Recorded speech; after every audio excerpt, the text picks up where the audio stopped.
All right, welcome back to the program. It's time for us now to look at the agenda of the day. The cost of food and perhaps how we can link it with post-harvest losses. Ibrahim Megari is the founder and chief executive officer at Rice Africa. He's joining me right now via Zoom. Good morning to you and welcome to the program. Good morning, Nancy. How are you doing? How is Abuja? Abuja is fine. Where are you exactly? Are you in Lagos? Which part of the country are you? Or are you in one remote area? I'm in Lagos. Nancy. I'm in Lagos. Okay. Okay, let me start from there since you say you are in Lagos. And I want to start with the first question, really, because I've heard some debate. And even sometimes when I think about food in Nigeria, the outputs, and perhaps what we also put in, do you think that we are in a food crisis in Nigeria? Do you think we're already in a food crisis? Well,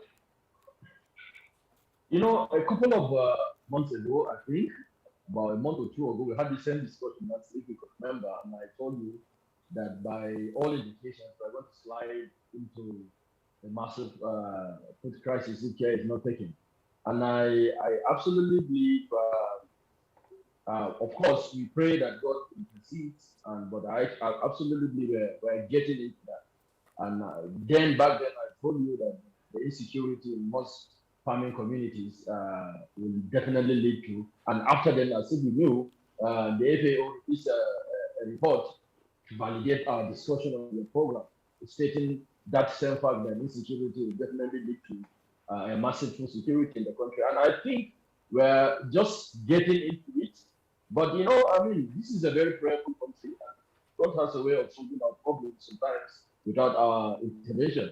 So I pray we get out of it sooner, but by all indications, we're getting to that. Or we are in deeply. Since we're started on this foundation, because that's the foundation we should really start from, and you said that we should pray that we should not get into it. It's not a matter of prayer now.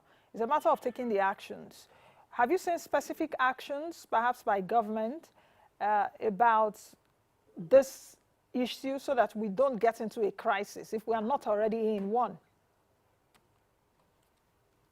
Well, regarding this current farming season, I don't think there's anything that the government can do now. But of course, in recent weeks, we've seen an escalation in the fight against banditry, especially in the northwest, and we've seen some considerable progress in the northeast. In fact, from what we've been hearing, a lot of communities in the northeast, the Boko Haram areas, have started going back to farm, and for a very long time, I think this year we'll see farmers cultivating their lands in those parts of the country. And of recent, at least, we've seen some effort from the security, gallant men and women of the armed forces doing some incredible jobs in the northwest. So but I don't think it has any impact on the current because the rainy season harvesting period is just weeks from now. Some have already started harvesting some crops in the next 2-3. So nothing I don't think would be, or it will boost confidence so that farmers will gladly return to their farms against the next farming season. And for those that are in dry season farming, which starts around December area, I think there will be an offset, and which may sort of in bringing down the impact that we envisage. Let's talk about the Ministry of Agriculture, because that's the organ of the federal government that it's responsible perhaps for some of the things we'll be talking today. Of course, in agriculture, there's linkage, not just agriculture, ministry, water resources, and perhaps even environment, But let's take a look at the ministry itself. The president did have a shakeup in that ministry about 3 weeks ago or so, where he did change the minister.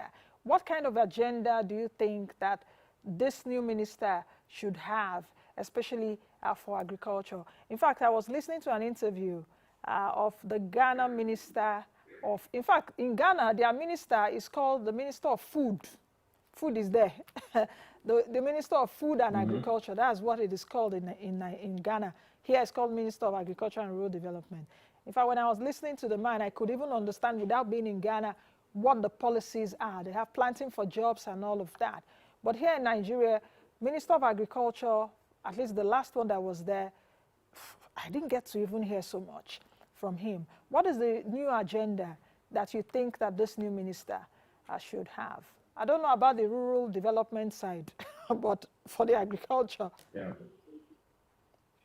Yeah, to be frank, this is just advisory. My honest opinion to whoever is here at the Federal Ministry of Agri is to let's do less of talking and let's do more of doing. And there are a lot of programs going on, a lot of countless initiatives here and there. Let's just strip down all the layers and go deep down into what works. And this country has precedent. We've had ministers, let me be very straightforward.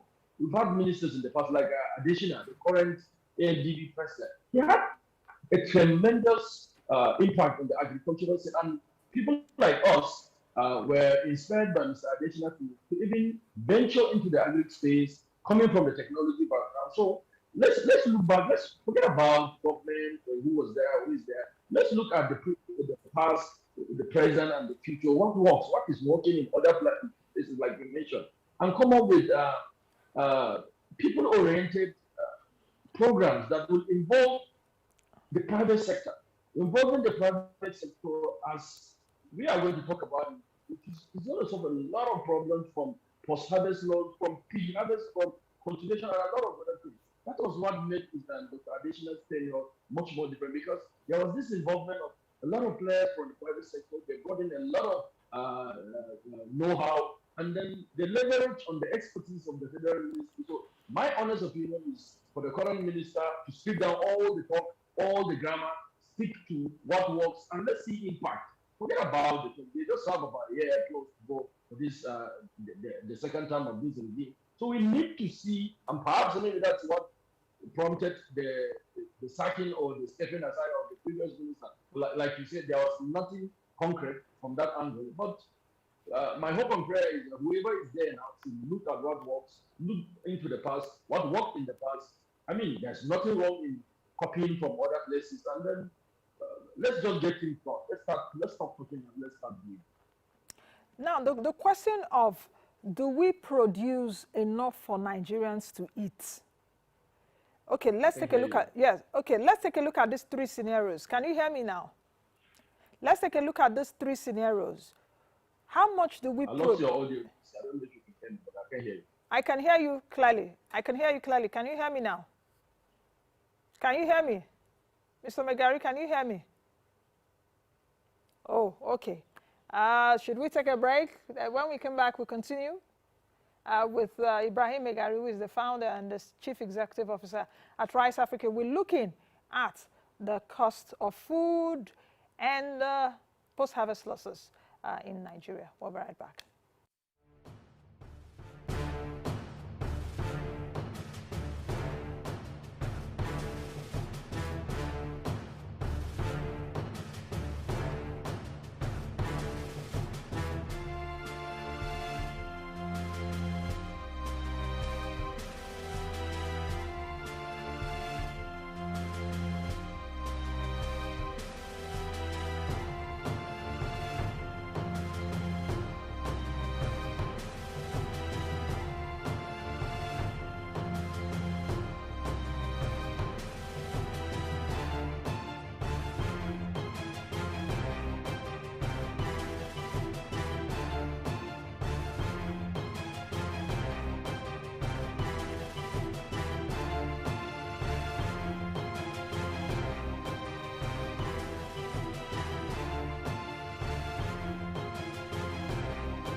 my view is, number one, that the only exchange rate that I recognize today in the Nigerian foreign exchange market, which is a dominant market, remains the investors and exporters window, which is the market that we expect everybody that wishes to procure foreign exchange, or somebody who wants to sell foreign exchange, go to your bank.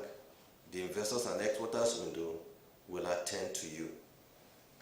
I'm sorry to say that I do not, and I do not intend to recognize that there are any other rates in the market. And I will give you explanation. 8 weeks ago, yes, you are very correct, we did stop the allocation of foreign exchange to the BDCs.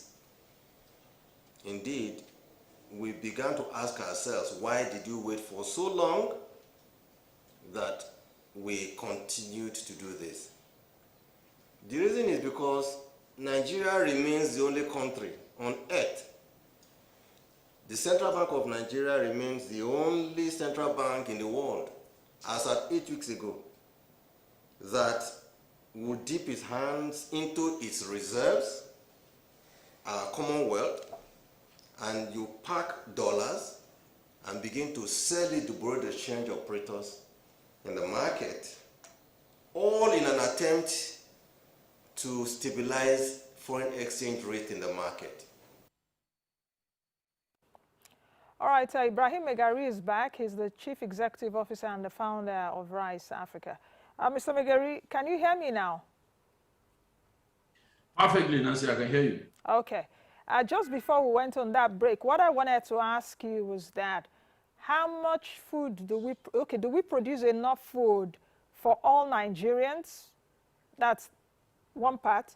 The second part is, if we produce enough food for Nigerians, why do we still have post-harvest losses? That's the second part.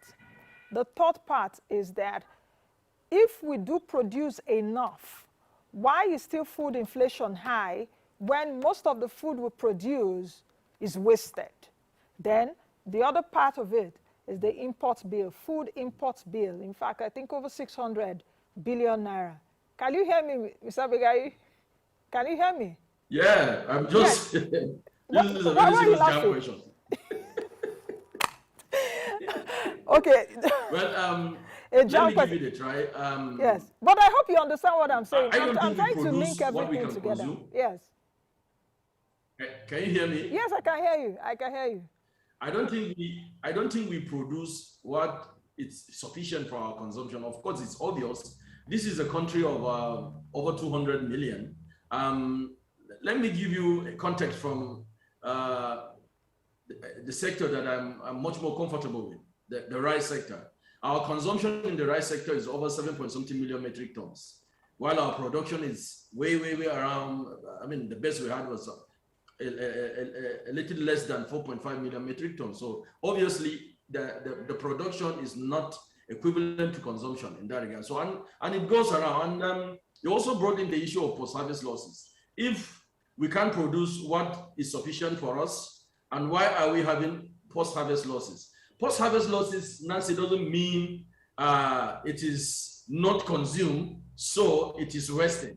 Post-harvest losses is one of the reasons why we're even having increase or increment in prices of foodstuff, because losses happen from production up to consumption, and that does not mean it is consumption-wise, like we can't consume what we produce, so we are wasting. No.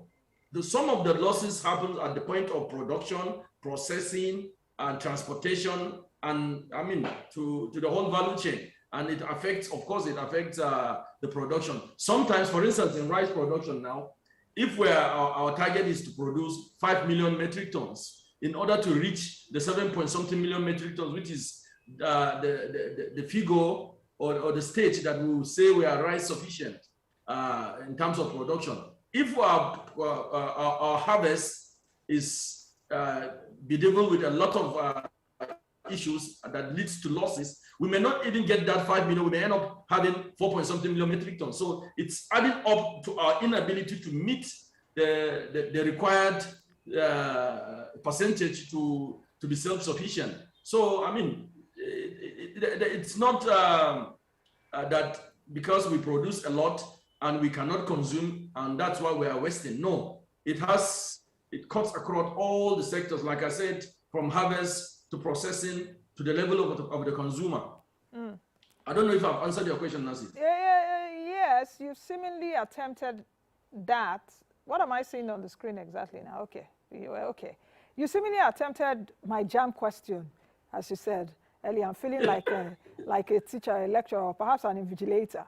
But let me stick a bit with your sector, which you mentioned earlier, rice. I know you said that post-harvest losses is experienced along the value chain, but which part of the rice value chain, which is your sector, which part of it do we experience mostly the post-harvest losses? Is it milling? Is it harvesting? Is it parboiling? Which of those do we experience most of the post-harvest losses? Okay, excellent question, Nancy. Excellent. Look, in 2019, a report released by one of these consultancy firms revealed that Nigerians actually harvested 3.2 million hectares of rice. All right, 3.2 million hectares of rice was harvested by almost 1.7 million farmers, thereabout. So on further investigation, we discovered that 92% of those rice farmers harvested manually. I want that to sink in. 92% of the farmers that harvested the 3.2 million hectares harvested manually. So we're talking about just 8% harvesting using mechanized and modern methodologies. So if 92% of your farmers harvest manually, let me make it simple for you to understand how losses occur at that part of the value chain. A typical farmer, a local rural farmer, let's assume he has 1 acre. Let's say one acre of rice. Assuming that acre is supposed to give him manually, if he harvests manually, that acre may give him, let's say, 10 bags, if he harvests manually. But if he uses a mechanized system like a combined harvester, that land may give him about 17 bags of rice. This is not just an increase in quantity, but also in quality. Harvesting rice manual, I don't know if Nancy, you know, you Abuja people, you don't know how our people farm rice. Maybe if you take a trip, go to some rural areas and see how they farm rice, you realize that harvesting rice manually involves using sickle, getting villagers to come together, hitting the grain on the ground. In doing that, it breaks the grain, it leads to broken grains. People like us that are in the processing have that issue, and then it mixes up with dust, with sand, with chaff. And by the time you take it to the rice mill, the rice miller now will be confronted with the issue of when he takes it to the parboiler, you see a lot of chaff and stones and sand and everything. So loss is tremendous loss. I'm giving you almost about 40% loss at the point of harvest alone. That is why organizations like ours, what we are currently doing now is we are partnering with rural rice farmers, and we're bringing combined harvesting machines and deploying to those rural communities. And you also now bring the issue of, will they afford to pay for that? So that's why I was talking about involvement of the private sector. What we're doing as an initiative now is for the farmers that cannot pay cash, we are converting their grains, they're paying in grains. Because we are actually in production and processing and stuff like that. So these are the innovations that need to be in place if we really want to take care of, among other solutions, if you really want to take care of the post-harvest losses. But this gives you a context now, particularly to rice farming. Let's go to something like yam and tubers. Our local farmers use hoes and cutlasses. In the process of harvesting, digging out those tubers, these hoes now, you could say, injure those tubers, and by cutting those tubers, microbes and bacteria get into those tubers, they infect, they destroy these, some of these tubers at that early stage. Some of them get rotting easily. simply because of exposure to some things that they are not supposed to be exposed to, because they are using manual labor to harvest those things, and so on and so forth. So it goes along, and some of them use sun drying methodologies to, I mean, they are dependent on weather. They have to dry, and there's unpredictability of weather. They don't have modern tools to predict weathers and stuff. Some of them do some drying of rice or vegetables and stuff like that.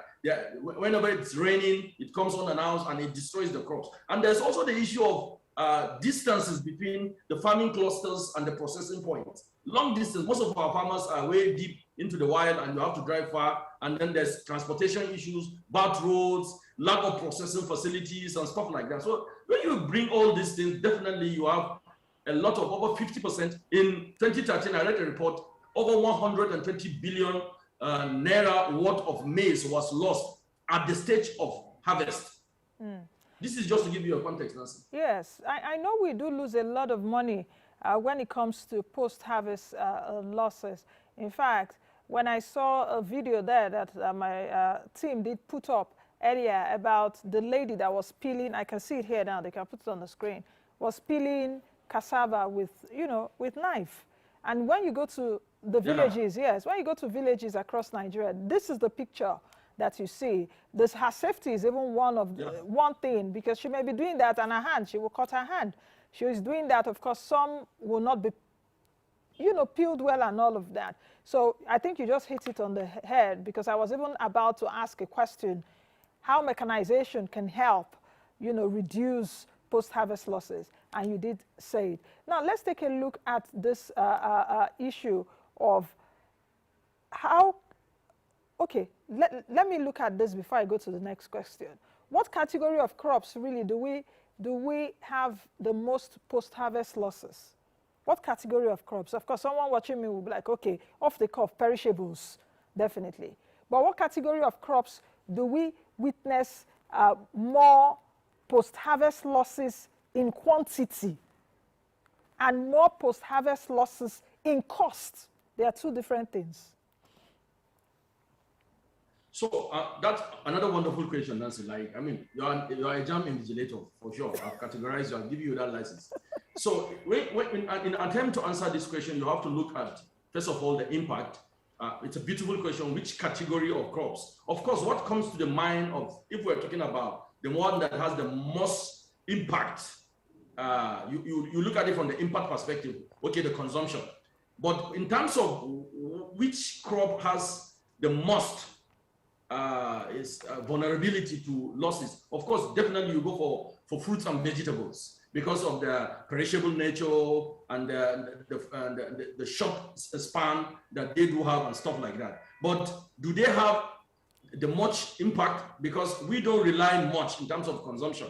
So when you are talking about consumption index, you have to give it to maize and of course, probably rice. Maize has, to my own understanding, maize has the most impact because we still do not have, even in mechanization, like Rice Africa is bringing in combined harvester machines for the rice sector. Our combined harvester cannot harvest rice, cannot harvest maize. You can only do rice and wheat because of they're in the same category, but rice needs a much bigger, much larger, much more advanced sort of mechanization, and that comes with the issue of cost. And of course, it's one of the top staples. It's about number 2 or number 1 in terms of consumption. So if you're talking about vulnerability and impact to consumption, I'll give it right away to maize. But in terms of the crop, if it's crop-based, perishables like vegetables and fruits because they're short, they have a short lifespan, they're very, very fragile. When you harvest them, if you don't have ready-made processing points close by, they get to spoil within a day or two, as compared to rice or maize that, I mean, you can bag them and keep them in your stores for a longer time. So vegetables in terms of vulnerability, but impact to the citizens, of course, maize, because that is what we consume, one of the top staples that we consume the most. Okay. I hope I've answered your question, Nancy. Yes, I think so. You tried. Now, let's take a look at this. I have a way of answering questions too, your jam questions. You know, let's take a look at this just before we close, and it has perhaps 2 or 3 components. Let's take a look at the storage part of it. In this 21st century, I don't see why a country such as Nigeria that is blessed with very good weather, rainfall season and all of that, that we cannot find some fruits all year round, you know, or even some foods all year round. So what is the, how can we begin, you know, to put our storage facilities into good use? I know we have silos around the country. The former minister did talk about a review of the silos at the time, I think in 2020 or so. I think former ministers, is it Sale Nanano now? That was the minister of agriculture. How time flies. You don't even get their names anymore. But Akinwumi Adesina is so quick to say because he made some impact then. Where am I driving to? Yeah. The storage facilities, silos, how can, you know, we bring that on board, and perhaps the privatization, how is it going? Then the other part of the question would be the impact of COVID-19 on post-harvest losses that we saw in 2020. Do you think that we are out of it yet? And perhaps any other thing you need to say as we round up? So, like I said, post-harvest losses, like I said, Nancy, cuts across all the value chain. But of course, having good storage facilities is one of the solutions. But in answering you, I would like us to be more broad. Let's take the whole thing. Let's talk about solutions, not just in terms of storage, because it's not every crop that you require that much of a storage. When we're talking about solutions to post-harvest loss, of course, having a good storage is important, but there are other issues. And we should also understand that the Nigerian population keeps growing on an annual basis, which means more mouths are to be fed, and post-harvest losses must be curtailed so as to avoid the problem of food security that, like we started. And the human population this increase in human population puts so much pressure on our natural resources, and this is the resources are getting limited by the day, and with insecurity and so on and so forth. So there are some useful measures that, alongside the storage that you mentioned, that we can start thinking about adopting. Like, for instance, you can't talk about storage and processing if you don't solve power supply, Nancy. We need to have constant power supply. We need to also establish what we call crop processing zones. The concept of the crop processing zone is something that the African Development Bank under Mr. Adesina, they're doing in some African countries, whereby you you do clusters of producers, and then you set up processing points close to those producers to take care of the transportation, to take care of the fragility, to take care of all those things that we mentioned in the past. So if you have like the CPZs, the crop processing zones, and this has to be a private-public partnership, because there's a part that the public sector has to take care of, like roads, electricity, and security, water. You talked about water development too. So it's very permanent. This is public sector driven. And then you have the private sector driven, people like us that can come out and set up maybe factories and then set up linkages to markets. It's very important. Most of our local rural farmers just go to the farm and produce without any off-take analysis. They don't know what they're producing. They just go to the farm and start farming. But in most economies, most advanced, if we want agri to go to the next level, we must have an off-take driven kind of production system. Okay, I think whereby Mr. Megari, the local rice farmer has... If you can hear me, Mr. Megari, I think we'll need to leave it at that at this point. You know, we can continue this conversation and talk about this thing for the next 2 hours non-stop. But many thanks to you for joining us, at least in the last 30 minutes or so, and taking a look at this. Thank you. I'll talk to you soon. God willing. Have a fantastic weekend. Thank you very much. Looking forward to that. Thank you. All right, I've been speaking with Ibrahim Megari, who is the founder and chief executive officer at Rice Africa. We've been talking about the reduction of post-harvest losses in Nigeria and the cost of post-harvest losses. Thank you all for being a part of the show today. And indeed, this week, please join us again, same time next week. I am Nancy Naji. Bye now.